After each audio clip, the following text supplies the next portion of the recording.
Bismillahirrahmanirrahim. Assalamualaikum warahmatullahi wabarakatuh. Alhamdulillahi ala ihsani wa syukru lahu ala taufiqi wa amtinani. Wa asyhadu an la ilaha illallah wahdahu la syarika lahu ta'ziman li sya'ni. Wa asyhadu anna Muhammadan abduhu wa rasuluhu da'ila ridwani. Allahumma salli alaihi wa ala alihi wa ashabihi wa ikhwani.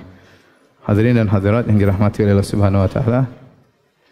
Kita lanjutkan pembahasan kita tentang kaidah-kaidah yang penting dalam sifat-sifat Allah Subhanahu wa taala, dan kita masih tersisa satu kaidah-kaidah yang keenam, ya. Setelah kita masuk kaidah yang keenam, setelah selesai baru kita akan masuk dalam pembahasan yang paling rumit dari semua pembahasan yang ada setelah kaidah yang keenam. Jadi saya sarankan bagi yang ngantuk, ya, agar wudu, ya, karena setelah kaidah ke-6 pembahasan yang terumit, maka harus konsentrasi. Tapi barang siapa yang paham tentang pembahasan setelah kaidah yang ke-6, maka dia akan mengerti tentang kenapa ahlul bidah mereka tergelincir dan tersesat dalam pemahaman mereka. Tapi kita bahas dulu kaidah yang ke-6, insyaallah tidak sulit, ya.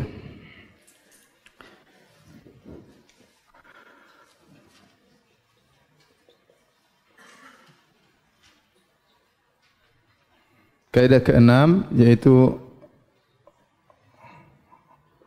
zawahiru nusus sifat ma'lumatan lana bi'tibaril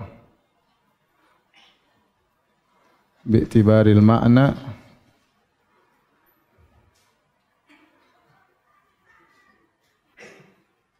majhulatan lana bi'tibar al-kaifiyah. Artinya zahir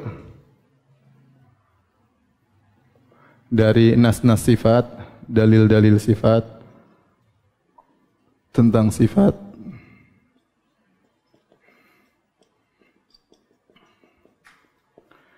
kita ketahui, kita pahami dari sisi makna.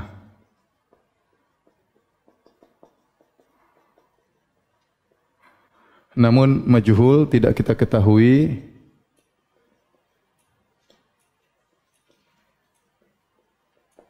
dari sisi kaifiyah, dari sisi kaifiyah atau bagaimananya.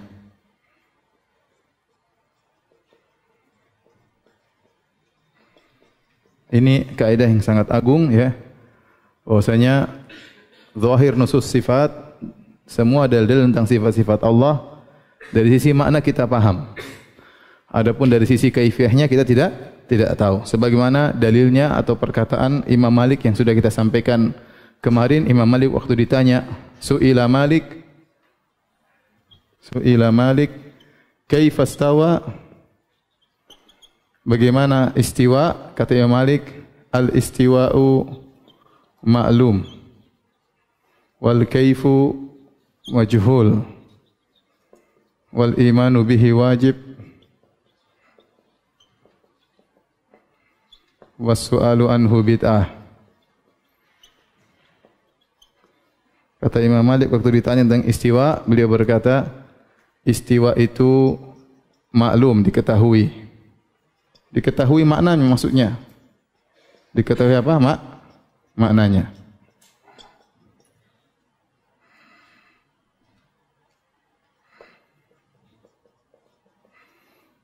Kaifnya majhul, tidak diketahui. Iman wajib, bertanya tentang bagaimananya, bertanya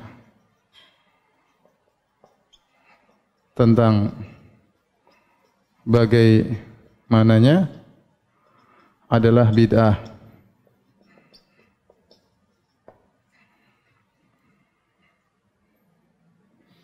Bid'ah. Taib.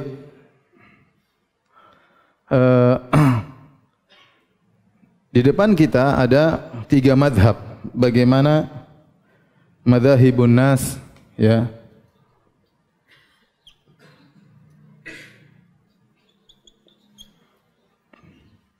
tijaha nususus sifat. Bagaimana mazhab-mazhab kelompok-kelompok ya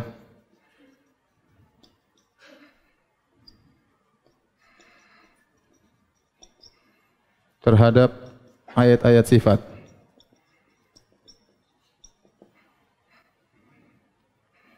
Maka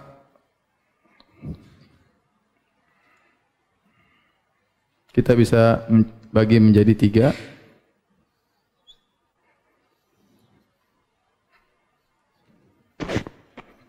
Ahlu tajhil,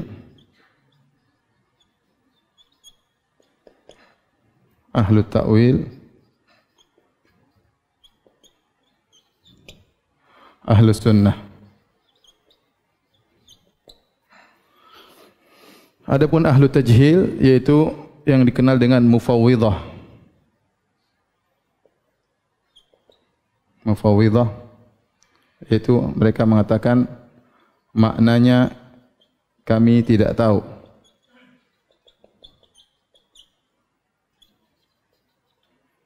Akan tetapi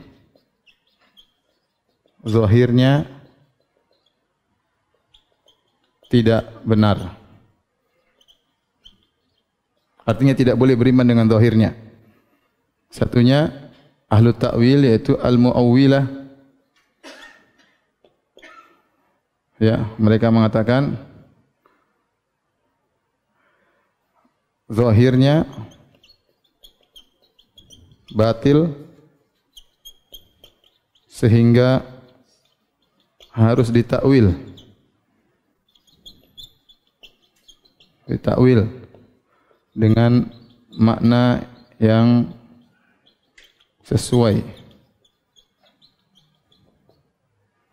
Adapun ahlu sunnah maka zahirnya hak, benar, maknanya dipahami,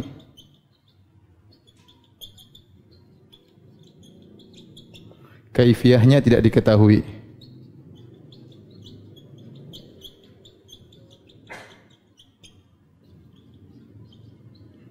Atau kita bilang juga bisa ahlu tasbih.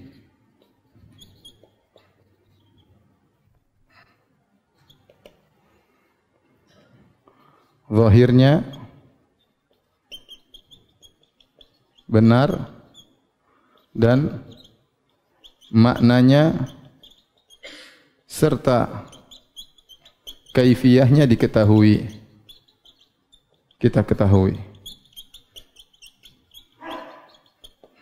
Baik, ini ada beberapa model kelompok dalam menghadapi nas-nas sifat.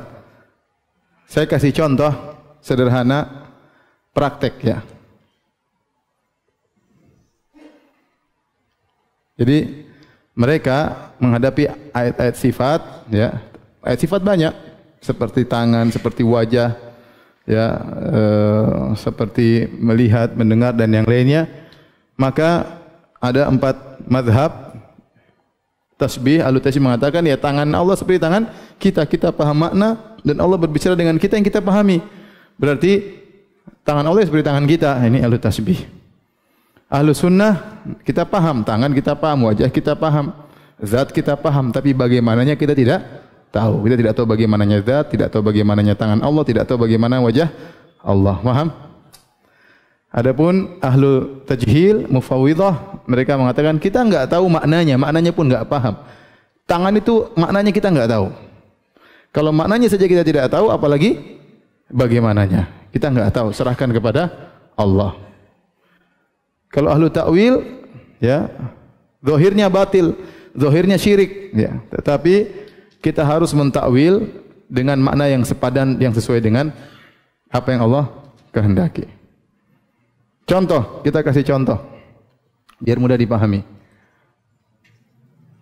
Contoh pertama, misalnya sifat tangan, al-yad. Tangan. Maka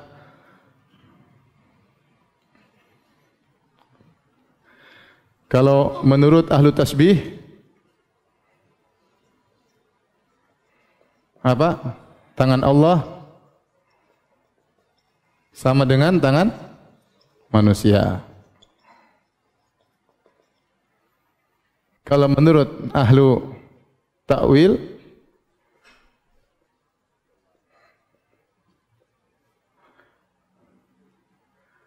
zahir tangan, zahirnya syirik. Karena tidak mungkin Allah punya tangan. Allah punya tangan. Kalau begitu, tangan sama dengan kekuatan atau kenikmatan.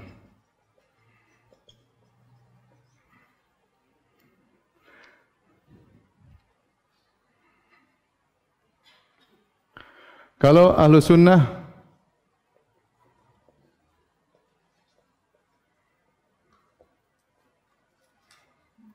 tangan Allah kita paham maknanya,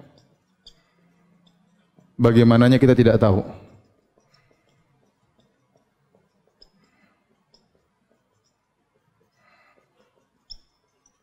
Yang jelas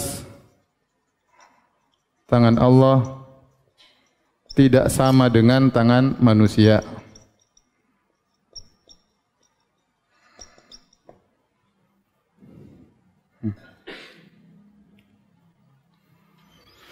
Yang keempat, ahlu mufawwidah, ya, tangan sama dengan XXX tidak kita pahami. Apa itu tangan? Lafal kita tidak tahu. Lafal yad, tangan itu seperti rumus. Maknanya pun kita tidak tahu. Ini contoh praktek tatkala kita terapkan pada sifat tangan. Paham tidak? Ini masih mudah ya. Kalau enggak paham terlalu. Baik, kita ulangi ya. Nususus sifat zahirnya ya. Kalau kita mau klasifikasikan terbagi menjadi dua kelompok besar. Yang satu memandang nusus zahir nusus sifat itu benar. Yang satu memandang zahir nusus sifat itu batil. Tidak boleh kita imani secara letterleknya karena itu syirik. Yang memandang bahwasanya nusus sifat itu benar adalah ahlu tasbih sama ahlu sunnah. Zahir daripada nas itu sudah benar. Cuma kalau ahlu tasbih mereka mengatakan tangan Allah sama dengan tangan kita. Kalau ahlu sunnah tangan Allah tidak sama dengan tangan kita. Kita enggak tahu bagaimananya. Kelompok berikutnya antara ahlu ta'wil dengan ahlu tajhil, mereka mengatakan zahir nas apa? Batil. Syirik. Kalau kita beriman dengan zahir nas maka itu apa? Syirik. Kalau gitu bagaimana menghadapi kesyirikan ini? Ahlu ta'wil kita harus ta'wil. Ta'wil tangan menjadi apa? Kekuatan atau kenikmatan. Kalau ahlu tajhil, tangan itu sama dengan XXS kita enggak paham. Paham tidak? Ya. Contoh kedua, biar paham. Istiwa. Baik. Kalau ahlu tasbih apa? Istiwa Allah sama dengan istiwa manusia. Berarti kalau ahlu ta'wil istiwa sama dengan menguasai, istaula, ditakwil. Kalau ahlu sunnah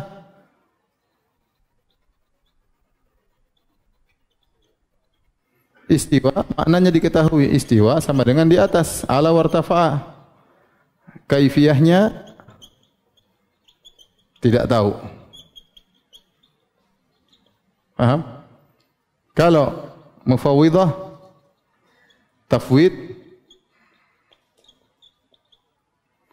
ya, al-istiwa sama dengan XX tidak dipahami. Istiwa maknanya pun tidak kita ketahui. Paham tidak? Paham ya? Sekarang saya bacakan perkataan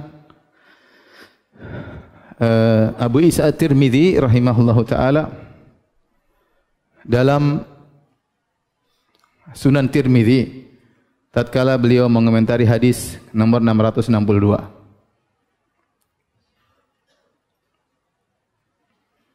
Perhatikan dulu sini. Catatannya sebentar.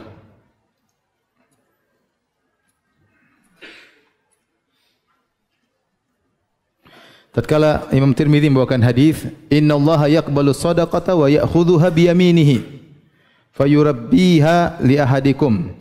Yaitu Allah menerima sedekah dan mengambilnya dengan tangan kanannya. Itu tentang hadis tentang apa? Sifat. Di sini Nabi mengatakan Allah mengambil sedekah kalian dengan tangan kalian, kemudian Allah pun memperbesar sedekah kalian. Kemudian apa komentar Abu Isa At-Tirmidzi tentang hadis-hadis seperti ini? Ya, beliau berkata, "Wa qad qala ghairu wahidin min ahli al-ilm fi hadzal hadits wa ma yushbihu hadza min riwayat min as-sifat."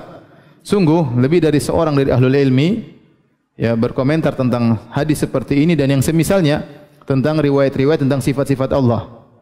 Wa nuzuli Rabbi tabaraka wa ta'ala, tentang sifat nuzul Allah Subhanahu wa taala. Kulla lailatin ila sama'id dunya. Allah turun ke langit dunia setiap malam. Qalu, mereka berkata para ulama, qad tathbutur riwayatu fi hadza. Riwayat-riwayat ini telah sahih.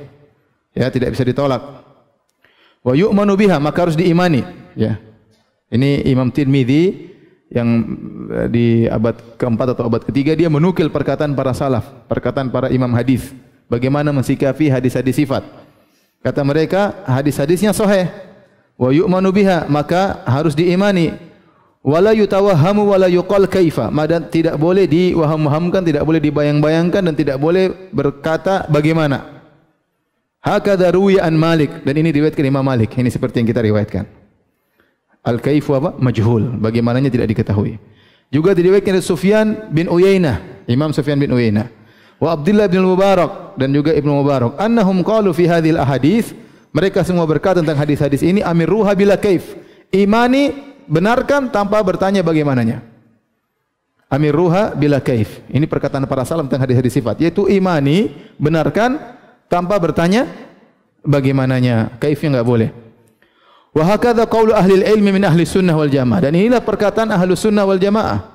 Perhatikan, kemudian kata Tirmidzi, wa ammal jahmiyatu, adapun Jahmiyah, fa ankarat hadhihi riwayat, maka mereka menolak riwayat-riwayat sifat-sifat ini.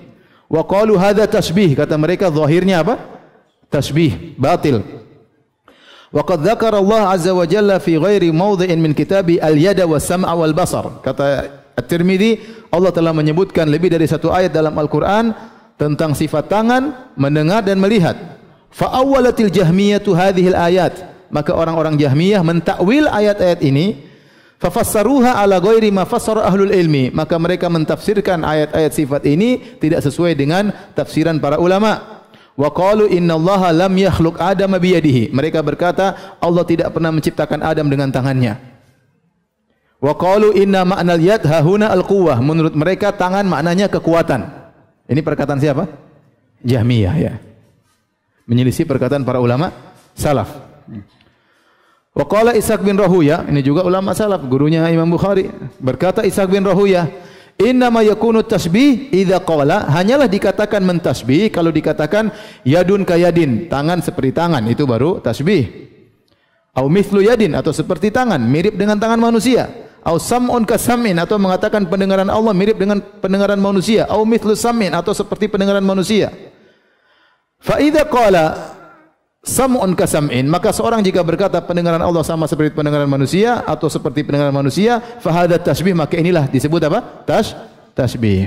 Wa amma idza qala kama qala Allah taala, adapun jika seorang berkata sebagaimana firman Allah, yadun wa sam'un wa basarun, Allah punya tangan, Allah punya pendengaran, Allah punya penglihatan, wala yaqulu kaifa, dan dia tidak menjelaskan bagaimananya, wala yaqulu mithlu sam'i, dan tidak mengatakan seperti pendengaran manusia, ya, fa hadza la yakunu tasbihan, maka ini bukan apa? Tasbih. Wa huwa kama qala Allah taala fi kitabih, dan ini sama seperti firman Allah dalam Al-Qur'an, laisa kamitsli syai'un wa huwas samiul basir. Maka tidak ada satu pun yang serupa dengan Allah, dan dia maha mendengar lagi maha melihat. Allah kasih mukaddimah, tidak ada, laisa kamitsli syai', tidak ada satu pun yang serupa dengan Allah, wa huwas samiul basir, dan dia maha mendengar lagi maha melihat. Berarti pendengaran dan penglihatan Allah tidak sama dengan pendengaran penglihatan yang lainnya. Paham? Jadi ini akidah bukan karangannya Ibnu Taimiyah, paham ya? Ini Tirmidzi lahir jauh sebelum Ibnu Taimiyah, mungkin abad ke-3 atau abad ke-4. Ibnu Taimiyah abad ke-8, jauh. Dan dia nukil perkataan para ulama, Ibnu Mubarak, Ishaq bin Rahuyah, ya, kemudian Sufyan bin Uyainah, ya, Imam Malik, ya.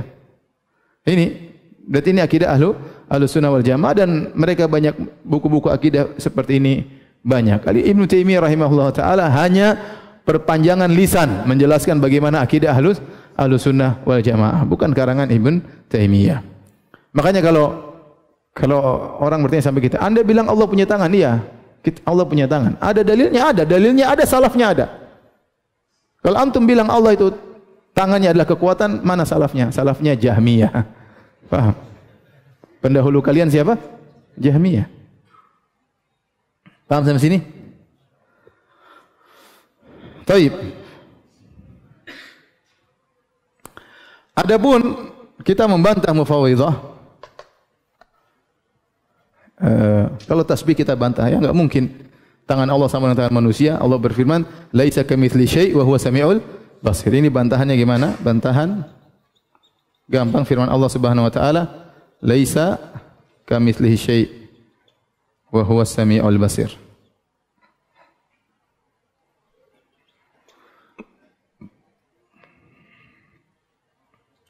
Kalau istiwa artinya menguasai, ya, kita bilang salah, ya, karena dalam Al-Qur'an Allah mengatakan, ya, tsumma stawa 'alal arsy, dalam Al-Qur'an bantahan kata Allah Subhanahu wa taala, tsumma stawa 'alal arsy. Kemudian Allah beristiwa di atas arsy. Kalau beristiwa di artinya menguasai, berarti kalau takwil berarti lalu Allah menguasai apa? Menguasai arsy. Berarti sebelumnya Allah tidak menguasai arsy. Paham? Berarti sebelumnya Allah tidak menguasai arsy. Salah. Paham?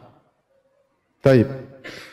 Kalau kita bantah Mu'fawwidhah mengatakan zahir daripada nas sifat adalah batil, kita bilang ente bantahan. Gimana? Ente, coba ulang. Kita bilang, bukankah Anda mengatakan tidak memahami yaitu sama dengan XXXX. Kalau Anda tidak memahami,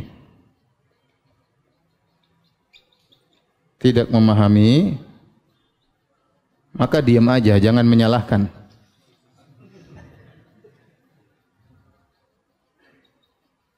Karena yang boleh menyalahkan,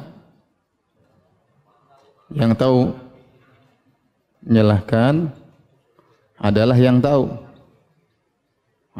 tahu benarnya, bukan sekedar yang tahu benarnya. Sederhana. Nanti kalau nggak tahu, sudah nggak usah menyalahkan.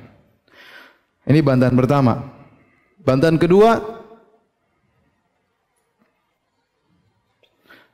kita mengatakan, apa fungsinya Allah turunkan Al-Quran, lafal-lafal yang tidak dipahami? Apa fungsinya? Afala yatadabbaruna Al-Quran? Kenapa kalian tidak mentadabburi Al-Quran? Padahal ayat-ayat tentang sifat banyak sekali dalam Al-Quran. Hampir setiap kita buka Al-Quran ada ayat-ayat tentang apa? Sifat. Ini ayat seluruhnya tidak kita pahami. Kalau gitu buat apa Allah turunkan kalau kita tidak disuruh untuk memahami? Paham? Paham ke tidak?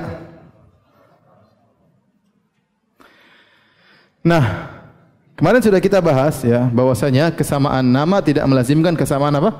Hakikat, ya. Namanya sama-sama istiwa, tapi istiwa Allah tidak sama dengan istiwanya apa? Manusia misalnya, ya. Manusia istawa ala saqaf, berada di atas atap misalnya, ya. Istawa ala dabbah, berada di atas tunggangan misalnya, beda istiwanya. Allah berbeda, ya. Sama juga tangan, lafalnya sama-sama tangan tapi hakikatnya apa? Berbeda. Justru saya katakan, karena kita paham makna itulah kita bisa mengagungkan Allah. Saya mau tulis di mana lagi? Ya. Jadi makna yang kita pahami dipahami dari nas-nasif, dari zahir nusus sifat, itu disebut dengan al-qadar al-mushtarak. Al-qadar al-mushtarak itu sisi yang sama antara Allah dan makhluk. Itu dari sisi makna. Sama, saya bilang kekuatan Allah, kekuatan manusia. Kita paham enggak kekuatan? Paham enggak? Contoh seperti rahmat, kata Allah Subhanahu wa taala, kata Nabi sallallahu alaihi wasallam dalam Sahih Muslim, tatkala ada seorang ibu yang sedang mencari-cari anaknya, kemudian dia menangis cari anaknya hilang, tahu-tahu dia dapat anaknya tersebut, maka segera dia peluk, segera dia susuin, maka luar biasa kasih sayang dia kepada anak yang hilang tadi. Kemudian dia mati. Kata Nabi sallallahu alaihi wasallam kepada para sahabatnya, "Atarawna anna hadhihi taridatun waladaha finnar?" Menurut kalian ibu ini akan melemparkan anaknya ke api? Kata para sahabat, "Tentu tidak ya Rasulullah. Bagaimana seorang ibu melemparkan anaknya di api?" Kata Nabi sallallahu alaihi wasallam, "Lallahu arham bi ibadihi min hadhi bi waladiha." Allah lebih sayang kepada hamba-hambanya daripada ibu ini terhadap apa? Anaknya. Ini namanya qadrul musytarak. Sama-sama sayang, sama-sama sayang. Tetapi sayangnya Allah tidak bisa kita pahami secara total karena luar biasa. Tetapi kalau bukan karena makna ini, kita tidak bisa paham tentang agungnya Allah. Paham? Kenapa kita bisa mengagungkan Allah? Karena kita paham apa makna rahmat. Kenapa kita bisa paham tentang agungnya Allah? Karena kita paham apa maknanya tangan, apa maknanya kekuatan. Nah, sisi yang sama itu namanya qadrul mushtarak. Sisi yang sama tetapi hakikatnya apa? Berbeda. Paham? Justru Allah menurunkan ayat yang banyak dengan qadrul mushtarak, dengan makna itu agar kita bisa paham tentang siapa Tuhan kita. Bayangkan kita disuruh beribadah kepada Tuhan yang kita tidak paham Tuhan kita siapa. Di mana kita bisa khusyuk? Bagaimana kita bisa tunduk kepada Tuhan yang kita tidak paham sifat-sifat Tuhan kita? Paham? Contoh lagi seperti waktu Nabi SAW bersabda, ya, "Lallahu ashaddu farahan bi taubati abdihi hina yatubu ilaihi min ahadikum kana bi rahilatihi bi ardin falatin fanfalatat minhu." Sungguh Allah Subhanahu wa taala lebih gembira daripada gembiranya seorang yang tatkala sungguh Allah lebih bergembira dengan taubatnya seorang hamba kepada Allah daripada gembiranya salah seorang dari kalian yang berada di tengah padang pasir, bawa ontanya, tiba-tiba ontanya lari membawa makanan dan minumannya. Kemudian dia merasa putus asa karena ontanya lari di tengah padang pasir.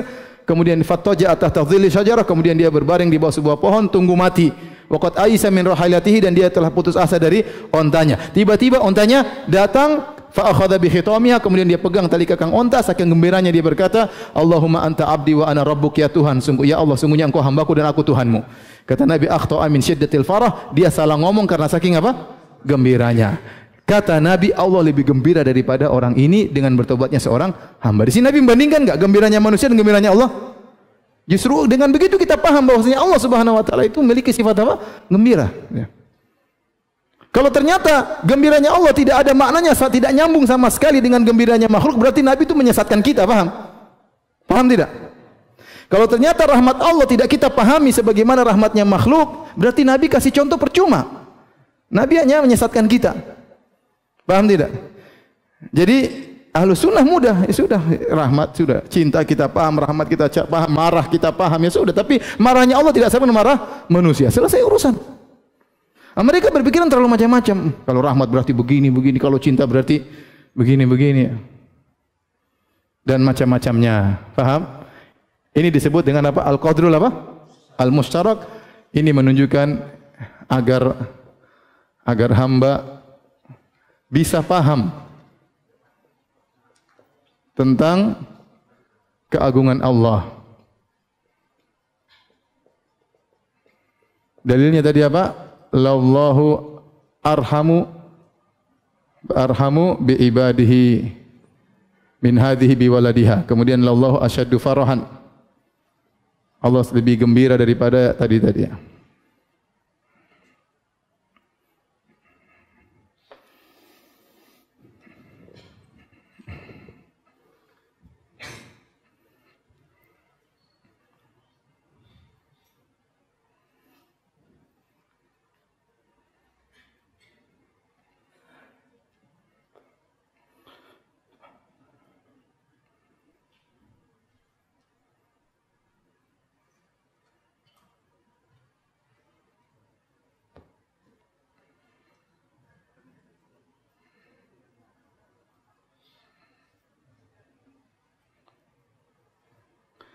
Saya mau masuk pada pembahasan berikutnya tapi saya ragu ya.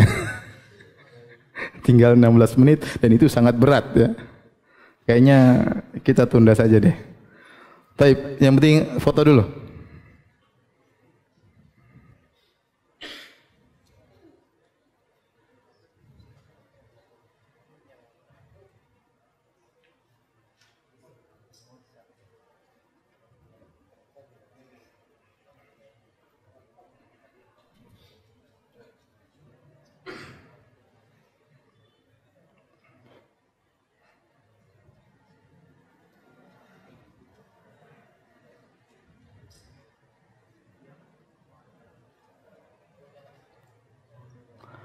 Taib.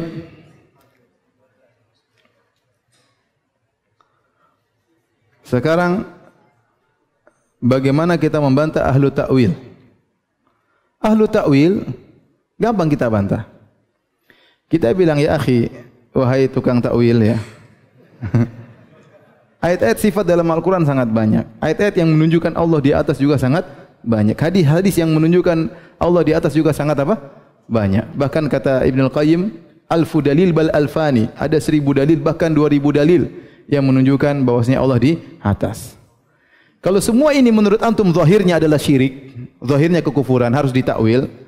Berarti terlalu banyak ayat yang harus ditakwil. Terlalu banyak hadis yang harus ditakwil. Kemudian semua tangan di sebelah Al-Quran harus ditakwil. Semuanya harus ditakwil. Berarti Al-Quran ini bukan kitabul hidayah, bukan kitab yang beri petunjuk, tapi kitab teka-teki silang ya. Harus ditakwil ya. Paham? Kalau seandainya Rasulullah terlalu banyak dalam kesempatan menyatakan Allah di atas sampai Nabi tunjuk, sampai Nabi begini, banyak sekali. Kalau ternyata itu salah ya, berarti selama ini Nabi itu bohongin kita, paham? Nabi bohongin para sahabat yang Nabi tunjuk. Allahumma syahad, ya Allah apa? Saksikan. Nunjuknya ke atas. Kalau berdoa tangannya kemana? Ke atas. Ya. Terlalu banyak. Kemudian bilang, oh Allah tidak di atas. Berarti selama ini Nabi bohongin orang-orang. Sementara yang hadir dalam majelis Nabi ada orang-orang Badui, orang-orang baru masuk Islam. Dan Nabi tidak sekalipun pernah menjelaskan, wahai sahabatku, saya nunjuk ke atas, sebenarnya itu cuma teka-teki silang. Tidak. Paham? Jadi seakan-akan Al-Quran ini bukan kitab petunjuk, tapi kitab harus ditakwil dan macam-macamnya. Terus secara logika, apa yang buat Anda harus mentakwil? Kalau saya bilang tangan Allah tidak seperti tangan kita, kenapa harus nanti takwil? Emang secara akal salah kah? Kita baru mentakwil kalau memang tidak masuk akal. Terus kenapa kita bilang Allah punya tangan tidak sama dengan tangan kita, kemudian ente bilang tidak masuk akal? Bukankah Allah juga memiliki kekuatan tidak sama dengan kekuatan kita? Allah mendengar tidak sama seperti pendengaran kita. Paham sampai di sini? Ya. Kalau sudah tolong dihapus. Kita mau masuk pembahasan yang sangat berat. Atau ditunda? Hah? Apa? Mukadimah dulu. Mukadimah puyeng. Taib. Antum paham enggak ini tadi? Hah? Insyaallah ya.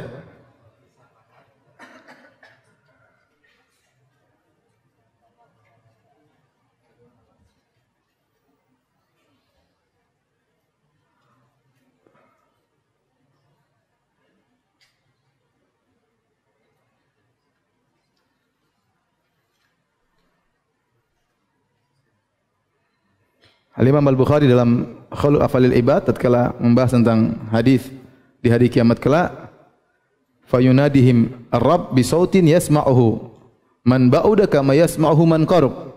Maka pada hari kiamat kelak Allah berbicara dengan suara yang orang dekat maupun orang jauh mendengarnya sama. Di situ beliau kasih komentar dalam Khalqi al-Af'alil Ibad. Kata beliau ini dalil bahwasanya suara Allah tidak sama dengan suara apa? Makhluk. Dia bilang Allah punya suara. Kalau Jahmiyah enggak mungkin Allah punya suara.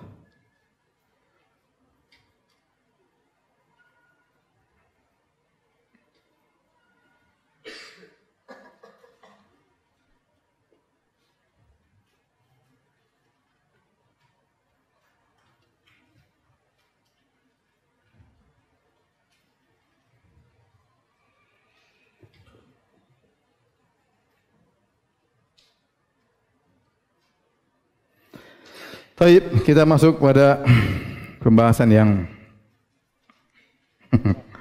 berat. Nanti kalau nggak paham kita ulangi lagi. Sabtu depan libur ya, Sabtu depannya lagi baru ada ya. Baik, kita akan bahas tentang satu permasalahan. Sebenarnya sebentar aja, cuma butuh konsentrasi ya. Ya, pembahasan tentang masalah qidamul alam. Tentang permasalahan azalinya atau qadimnya alam semesta. Dalam hal ini ada 3 madhab secara umum. Pertama adalah madhab al-falasifah, ahli filsafat. Contohnya adalah Ibnu Sina, Al-Farabi, kemudian Ibnu Rushd Al-Hafid.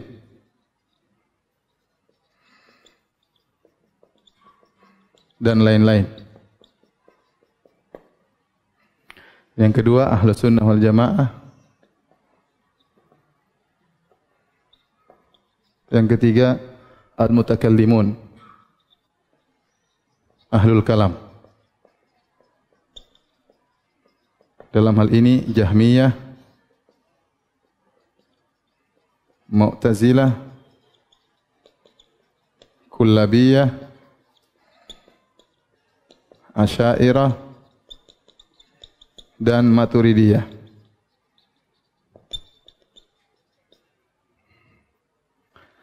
Taib. Jadi, apa pendapat ahli filsafat tentang masalah alam semesta? Menurut mereka, kata mereka, bahwasanya alam dalam hal ini adalah aflak, maksudnya apa? Bintang-bintang atau planet-planet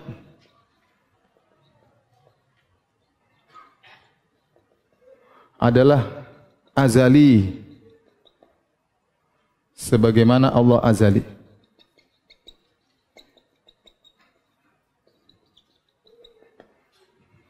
Alam itu azali sebagaimana Allah juga apa? Azali. Tetapi kata mereka, ya, Allah itu disebut dengan illah, penyebab, dan alam disebut dengan ma'lul, akibat. Jika ditinjau dari, kata mereka, jika ditinjau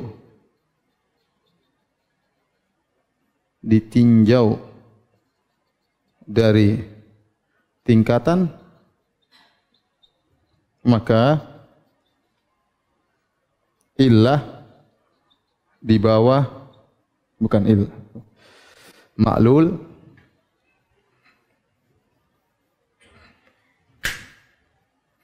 maka ma'lul yaitu akibat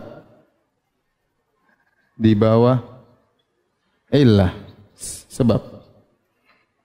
Namun jika ditinjau dari zaman, maka illah dalam hal ini siapa? Allah, ya. dan ma'lul dalam hal ini apa? Alam sama-sama azali.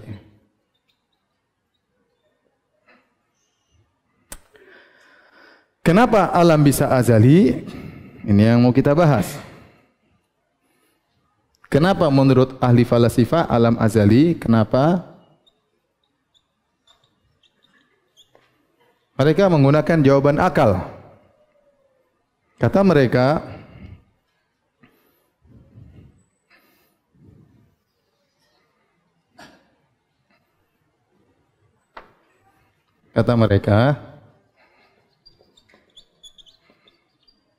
Allah adalah illah yang sempurna, illatun tammah. Illah tammah. Yang maklulnya, ya, akibatnya tidak terlambat, akan tetapi berbarengan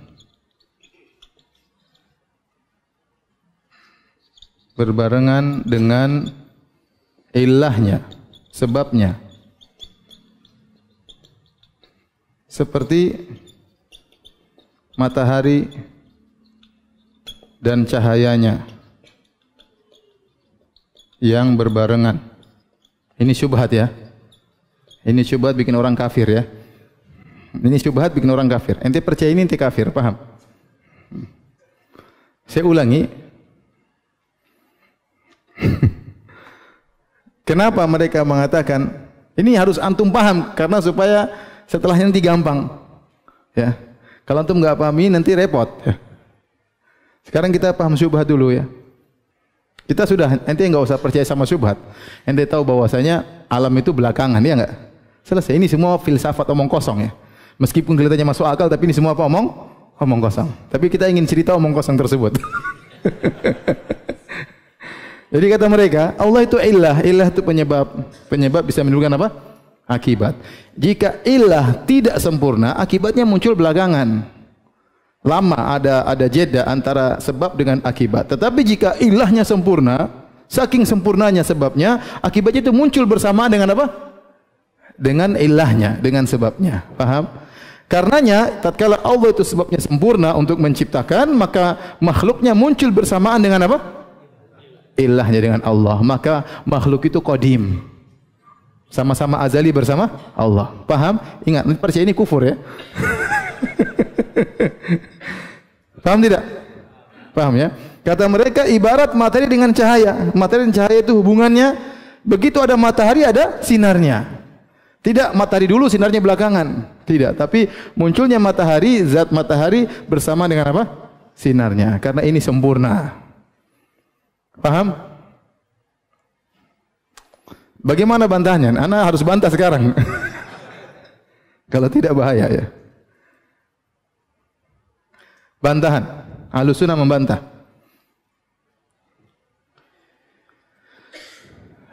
Kita Ahlus Sunnah ini kita tinggal adapun Ahlus Sunnah, Ahlus Sunnah. Allah ya pencipta yang sempurna. Akan tetapi bagaimanapun ciptaan muncul setelah apa? Pencipta. Logikanya perbuatan tidak berbarengan tidak berbarengan atau sebentar.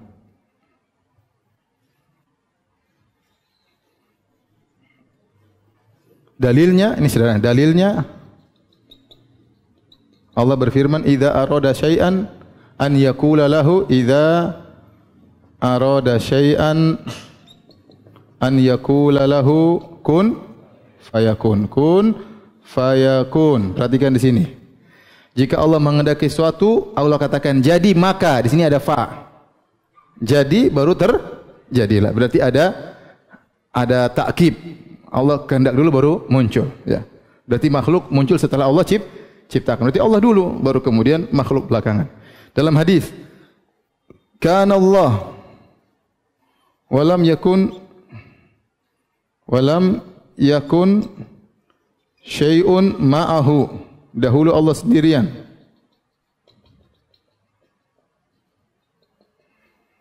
Dan tidak ada sesuatu pun yang bersama Allah.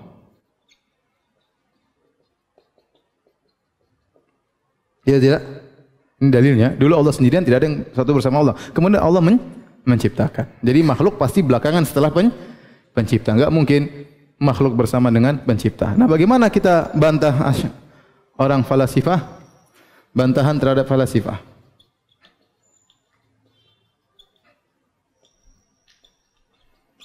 Makanya gara-gara pemahaman seperti ini, falasifah dikafirkan oleh Ghazali. Karena mereka mengatakan alam semesta muncul bersama dengan siapa? Allah. Paham? Bantahannya, ya, kita mengatakan pertama, kenyataan menunjukkan alam atau makhluk muncul belakangan.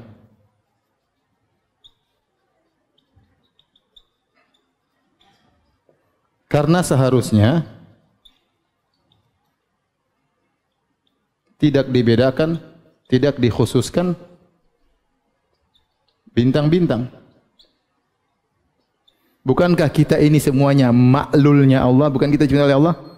Paham? Seharusnya sebagaimana bintang-bintang kodim, kita juga kodim dong. Paham? Paham tidak? Bukankah semua makhluk Allah adalah maklulnya Allah? Allah sebagai ilah pencipta dan makhluk semuanya apa? Maklul, akibat. Nah, kenapa kalian falasifah hanya mengkhususkan bintang-bintang? Katakan kita semua juga harusnya apa? Qadim, azali. Karena kita semua diciptakan oleh siapa? Allah Subhanahu wa taala. Paham? Kemudian yang berikutnya, ya,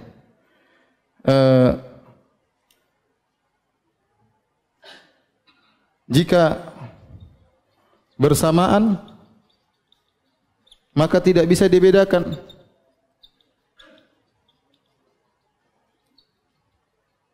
Dibedakan antara illah dan ma'lul. Antara khalik dan makhluk, antara sebab dan akibat. Jika sebab dan akibat bersamaan, mana yang sebab mana akibat enggak ada yang ketahui. Paham? Saya ulangi. Jika tidak bisa dibedakan antara sebab dan apa? Akibat. Kalau muncul bersamaan, mana sebab mana akibat enggak bisa dibedakan. Mana pelaku mana perbuatan enggak bisa dibedakan. Muncul bersamaan. Ya, bisa jadi ternyata Allah yang diciptakan oleh alam semesta. Iya kan? Bisa jadi. Dan tidak mungkin tidak bisa dibedakan antara illah dan apa? Dan maklulnya. Adapun contoh matahari,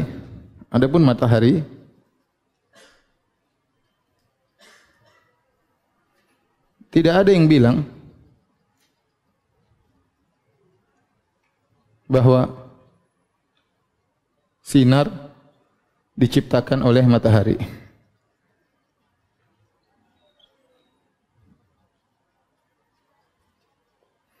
Tidak ada maksudnya matahari menciptakan sinarnya. Ya, tidak ada ya. Memang matahari diciptakan langsung sudah begitu ya. Ya. Bahwasanya matahari diciptakan berserta sinarnya. Dan kita bilang bisa jadi Allah ciptakan matahari dulu, baru Allah ciptakan apa? Sinarnya belakangan. Bisa jadi, semua terserah Allah. Ente pernah lihat matahari diciptakan? Ente enggak pernah lihat juga. Baik, paham sampai sini? Intinya ini sesat ya. Azan kah? Ya udah azan.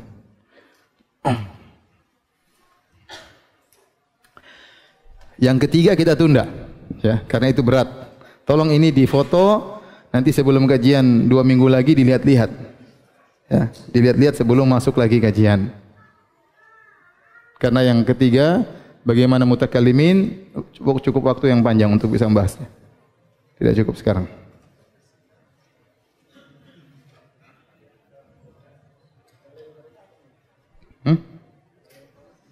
Otak, pakai otak.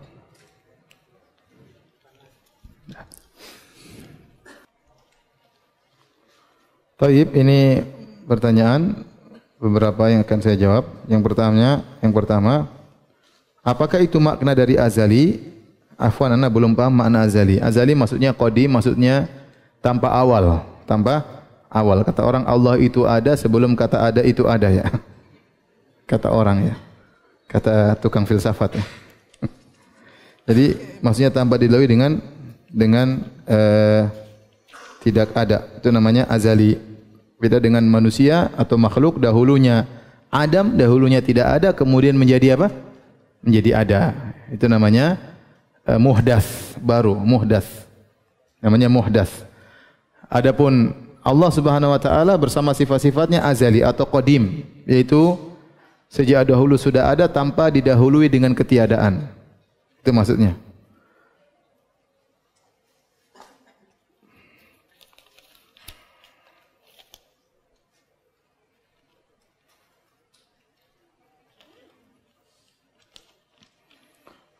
Ustaz, kelompok-kelompok yang memahami nas-nas tentang sifat terbagi menjadi 3 atau 4. Ya, 4 ya.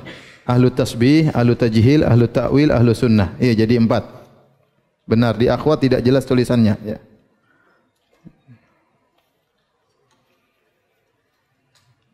Dengan terbatasnya akal kita, terkadang kita membayangi zat Allah karena kita tidak memiliki pemahaman tentang tangan dengan makna yang lain. Apakah demikian hal yang batil?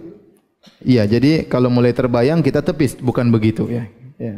Sama seperti kita bilang malaikat, kita mungkin terkadang terbetik malaikat seperti ini, tapi kita bilang itu bukan.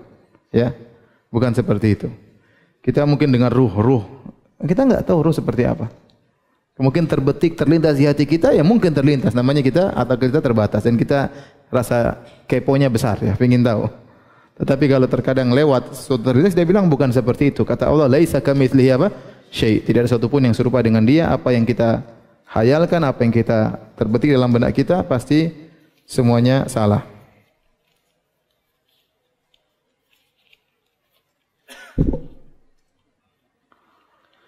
Ustaz, tolong mohon bantuan arahannya mengenai salah satu doktor dengan inisial ZA juru sehat Rasul. Jazakallah khairan. Saya bilang itu kan masalah kesehatan, bukan bidang saya ya. Tatkala seorang dokter atau tabib ya, atau sinse atau yang lainnya berbicara tentang kesehatan, tanyakan kepada ahlinya. Tanyakan kepada ahlinya. Jangan kemudian terpedaya dengan label yang dipasang, apakah dipasang dengan Tibun Nabawi ataukah dipasang dengan juru sehat Rasulullah sallallahu alaihi wasallam ya. Ya. Karena kita tahu apa yang dia sampaikan itu bukan makanan Rasulullah sallallahu alaihi wasallam. Rasulullah SAW tidak makan tempe, Rasulullah SAW tidak makan banyak hal yang disebutkan dalam Tibun Nabawi, hanya sebagian kecil yang mungkin dicontohkan oleh Nabi sallallahu alaihi wasallam. Karena itu masalah kesehatan tanyakan kepada dokter yang ada. Kalau baik kita ambil, kalau salah maka kita benarkan. Kritik boleh. Ya, terkadang namanya dokter ya bisa menyampaikan informasi yang benar, bisa menyampaikan informasi yang salah.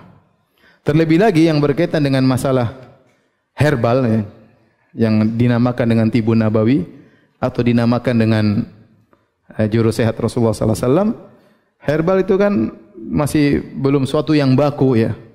Ada obat-obat yang sederhana mungkin yang kita tahu di kampung, mungkin banyak terbuktinya, tapi ada hal-hal yang mungkin coba-coba ya, karena kita harus tahu kadarnya berapa. Seperti misalnya habatus sauda, ya taib, habatus sauda obat, terus minumnya sehari seliter atau seberapa, kan harus diteliti maksudnya. Ya, madu manfaat ya, tapi minumnya seberapa sehari untuk orang yang berat badan sekian, penyakitnya apa, dosisnya seberapa, itu kan butuh apa? Butuh keahlian. Kalau ilmu kedokteran modern semua sudah diteliti, takarnya berapa, bisa ada pembuktian secara ilmiah. Oleh karenanya untuk ilmu herbal maka perlu harus lebih hati-hati, bahwasanya herbal itu bermanfaat tapi harus sesuai dengan takarnya, dosisnya seberapa itu harus kita tahu juga ya, kita konsultasi kepada ahlinya. Apalagi misalnya seorang herbalis tersebut mengatakan saya menemukan, dan repot lagi. Lebih pembuktiannya untuk benar atau tidak pun tidak mudah. Saya punya kemarin orang ikut jamaah haji sama saya, dia cerita dia menerbitkan obat. Obat itu untuk keluar, terutama obat yang berkaitan dengan kanker, untuk keluar dia harus uji coba sekian lama dan itu mengeluarkan biaya yang banyak baru boleh dia jual. Ya, untuk menunjukkan bahwasanya obat ini ada efeknya atau tidak, ini atau tidak, tidak sembarang untuk kemudian apa? Dijual. Maksud saya seperti itu. Jadi apapun yang disampaikan oleh seorang herbalis maka tanyakan kepada ahlinya. Kalau itu baik kita ambil, tidak boleh kita tolak. Itu baik, alhamdulillah terbukti misalnya, silakan. Siapapun, semua orang boleh diambil perkataannya maupun bisa ditolak perkataannya. Adapun kalau sudah berbicara tentang syar'i, maka itu bagian kita para dai. Kalau orang herbalis ini bicara tentang syariat, maka kita berhak untuk menilai. Ya. Misalnya ada pernyataan orang yang solat malam tidak mungkin kena kanker, misalnya. Ya, ternyata sebagian ulama meninggal kena kanker, repot kan? Misalnya ya. Itu secara syar'i enggak benar, misalnya demikian ya. Misalnya pernyataan bahwasanya orang yang kanker itu karena kezalimannya, wah repot. Ya, berarti ulama-ulama tadi yang meninggal karena kanker karena apa? Zalim. Repot juga seperti itu. Itu sudah bidang syar'i, enggak boleh ngomong seperti itu, enggak boleh. Ya. Ataupun kalau bicara masalah ilmu kedokteran, ya silahkan. Masing-masing boleh ngomong. Saya tidak berhak untuk mengkritiki siapapun. Dokter ini pun tidak boleh saya kritiki. Kalau bidang apa? Herbal. Dia punya hak untuk berbicara. Anda yang pakar herbal silakan mengkritiki, mendukung silakan. Kalau bermanfaat kita harus akui, kalau salah kita boleh kritiki, enggak ada masalah. Tapi kalau menamakan setiap yang dikeluarkan dengan ini cara hidup Rasulullah, maka itu secara syar'i tidak boleh.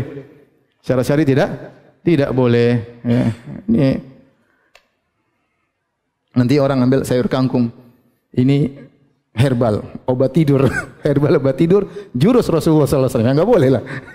Ini zaman Nabi tidak ada makan kangkung. Misalnya demikian ya. Ya. Nanti misalnya dia mengatakan, ini saya mengkiaskan dengan ini. Inti kias, kias, masalah syariat. Tahu enggak dalil-dalil kias misalnya? Mengkiaskan yang ini dengan yang ini. Intinya sudahlah, kalau bicara kesehatan ini tidak usah dilabel-labeli dengan apa? Tibun nabawi. Khawatir kita jualan hadis, khawatir salah. Karena kalau kita menyandarkan kepada Nabi sallallahu alaihi wasallam ternyata tidak benar, itu berarti kedustaan atas nama Nabi sallallahu alaihi wasallam. Baik, demikian saja kajian kita. Subhanakallah bihamdik asyhadu an la ilaha illa anta astaghfiruka wa atubu ilaik. Assalamualaikum warahmatullahi wabarakatuh.